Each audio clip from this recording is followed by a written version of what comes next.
লোকসভা ভোটের মধ্যে জয়েন্টের পরীক্ষা আগামী 28 এপ্রিল রাজ্যে জয়েন্টের পরীক্ষা রয়েছে। গত বছরের তুলনায় বছর পরীক্ষার্থীর সংখ্যা যদিও বেড়েছে, এই পরীক্ষার্থীর সংখ্যা 1,42,692 জন।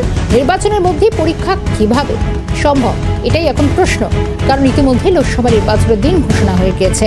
7 দফায় মূলত এই রাজ্য নির্বাচন বাংলায়। তবে জয়েন্টের পরীক্ষার দিন ধার্য করা হচ্ছে 28 এপ্রিল। রাজ্যে জয়েন্টের পরীক্ষা রয়েছে, কিন্তু লোকসভা নির্বাচন চলার মধ্যে কিভাবে জয়েন্টের পরীক্ষা নেওয়া সম্ভব, এটা কিন্তু একটা প্রশ্ন উঠছে। যদি এবারে এখনো পর্যন্ত জয়েন্টের যে পরীক্ষার্থীর সংখ্যা বেশ কিছুটা বেড়েছে, কিন্তু নির্বাচনের মধ্যে কিভাবে জয়েন্টের পরীক্ষা সম্ভব জানবো বিস্তারিত। মণি ভট্টাচার্য রয়েছেন আমার সঙ্গে। মণি, এটাই এখন প্রশ্ন, কারণ নির্বাচনের দিন ঘোষণা হয়ে গেছে, তার মধ্যে 7 দফায় নির্বাচন, কিভাবে জয়েন্টের এই পরীক্ষা 28 তারিখে পরীক্ষা রয়েছে। একটা কথা বলি, নির্বাচন তো ঘোষণা হয়ে গিয়েছে। নির্বাচনের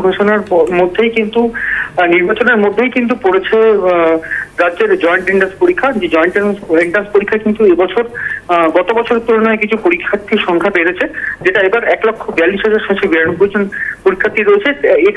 এই যে পরীক্ষার্থীগুলো রয়েছে, এটা কিন্তু গোটা রাজ্য জুড়ে জয়েন্ট এন্ট্রান্স পরীক্ষায় বসবে। এখন যেটা সমস্যা যেটা দেখা গিয়েছে যে এই যে লোকসভা ভোটে কিন্তু বাহিনী, যেসব কেন্দ্রীয় বাহিনী আজকে শুরু করেছে, এই কেন্দ্রীয় বাহিনী কিন্তু থাকবে স্কুল, কলেজ বা বিভিন্ন রকম জায়গাগুলো জুড়ে। এছাড়া বিভিন্ন স্কুলগুলোতে কিন্তু ভোট গ্রহণ চলে, ফলে সেই ভোট গ্রহণ কেন্দ্রের মধ্যেই কিন্তু পরীক্ষা নেওয়া সম্ভব নয়। ফলে এই যে গোটা প্রক্রিয়ায় কিন্তু প্রশাসনের যে হেল্প, প্রশাসনিক যে সাহায্য, সেটা পাওয়া সম্ভব নয়। ফলে এই গোটা পরীক্ষা ব্যবস্থা কিভাবে হবে তা নিয়ে কিন্তু রীতিমতো চিন্তার মুখে পড়েছে পরীক্ষার্থীরাও এবং স্বয়ং অভিভাবকরাও।